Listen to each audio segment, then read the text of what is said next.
The snow is always exciting since childhood. Even at an old age, it always seems magical for some reason. Probably because it's rare in southern areas of the globe.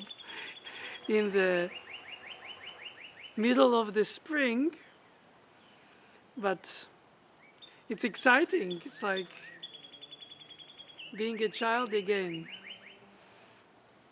I hear the music of a bird that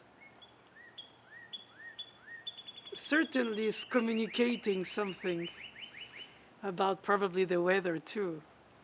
Small talk, when there are so many important, deep things to think about, but such enjoyment exists. And I must say that it has been very long time since I haven't had the opportunity to teach in person because of the COVID. And I miss that three-dimensionality of the people. I see them in flat screens on many continents, 12 to 18 hours distance with here, and teaching them where they are, when they are awake, obviously.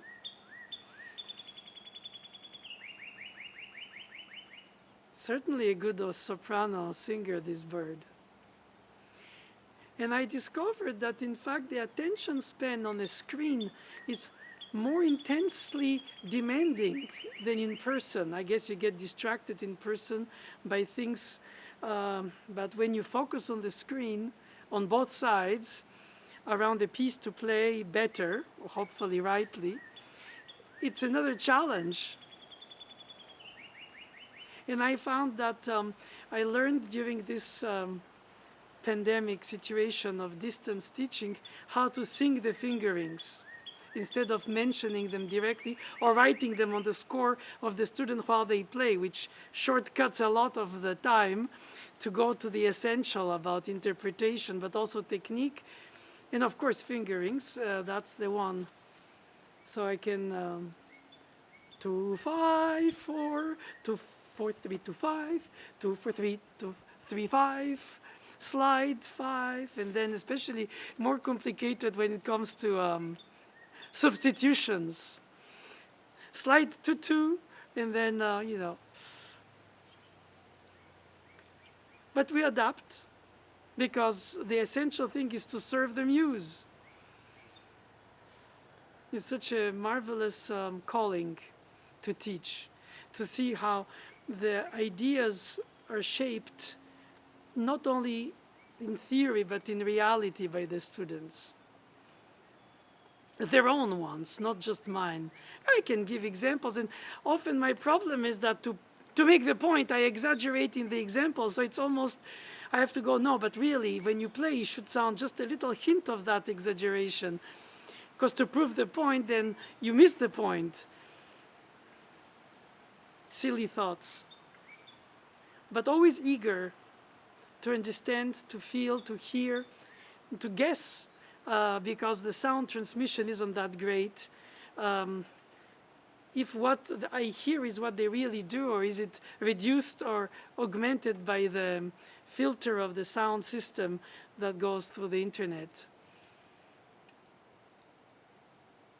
But I find that it teaches a lot of humility about questioning the ways you know to do things.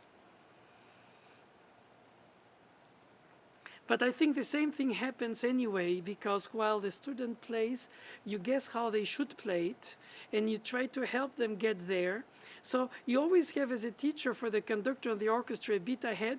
You feel like you always have a phrase and a progress ahead of the present situation, and you trust that you know in your intimate intuition that they can go more subtle, more voiced, more controlled for the singing or the speaking quality of the sound. And the more you go in subtlety and demand, the more they can produce it. At some point, then it becomes like a new window of opportunity for expression. It's like you don't play piano, you play pianissimo. You don't play pianissimo, you play mezzo pianissimo. And then you have a larger spectrum when you go to the mezzo forte, mezzo fortissimo, but nobody uses mezzo fortissimo because it's just the climax. But no, you can work on stretching the volume of dynamic ranges, as well as the value of the detail of the touch, where you can pick up a repeated note melodically to replay before it's fully off.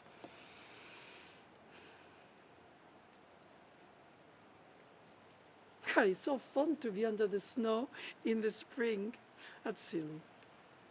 But I think that the important thing is to always take seriously the challenges, which are always different from one student to another, about a trill, a repeated note, a stretching or disposition that composers often for piano don't care that it's not visible without a giant hand, because they take no concessions to their idealization of the dispositions with tens.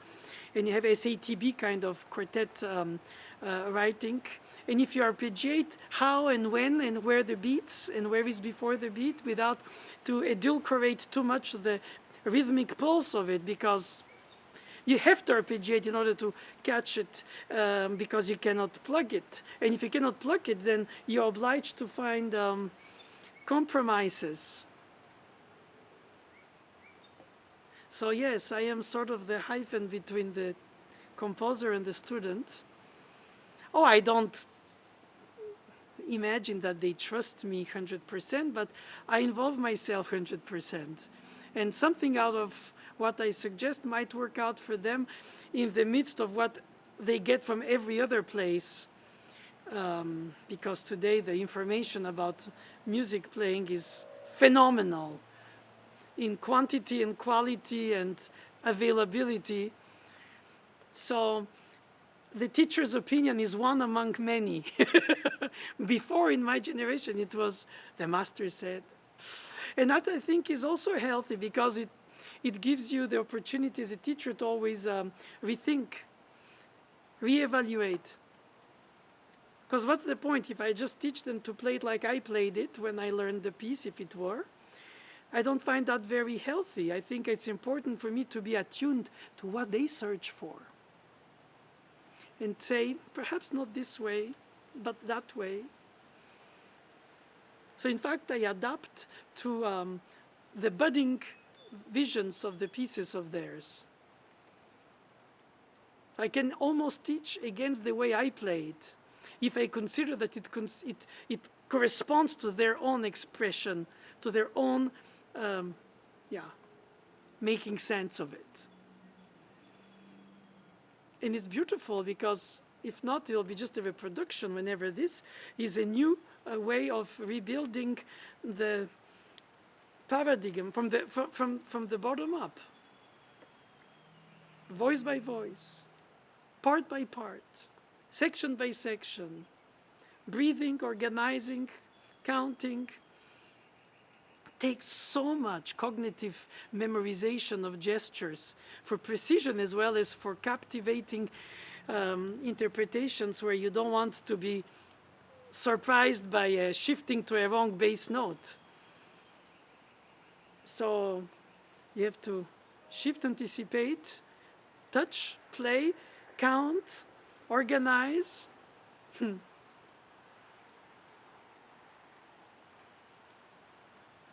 When I was young, like many people, I wanted to play rather than practice, because repetitivity and loneliness was boring. That's something many people can admit, probably. And then now that I got older and I know how to work on a piece, how to practice it, prepare it, put it together in terms of the technique, not even the interpretation at that point, I feel like I enjoy more practicing when I have time from teaching than playing. I find the reverse process. If I could have practiced young as I can practice now, what I knew or what I know and what I could and what I can, between experience and it's a way of a mirrored teaching. You see in the students what you were yearning for in your own way when you were younger. And my best part of it, I must confess, is when I discovered that while they play, I had misread for the last, let's say, 4 decades that note. Misguessed. Intuitively thought that it cannot not be that because sometimes you see it, but your intuition, musical intuition, cause is so strong that you can't imagine it's not that. And if nobody detects it, like sometimes it happens, I learn it, so to say, reveal it to myself. It's revealed to myself by my students. Because I was going to say, oops, that's a wrong note. And then I realized, no, in fact, I was wrong. Keeps you humble.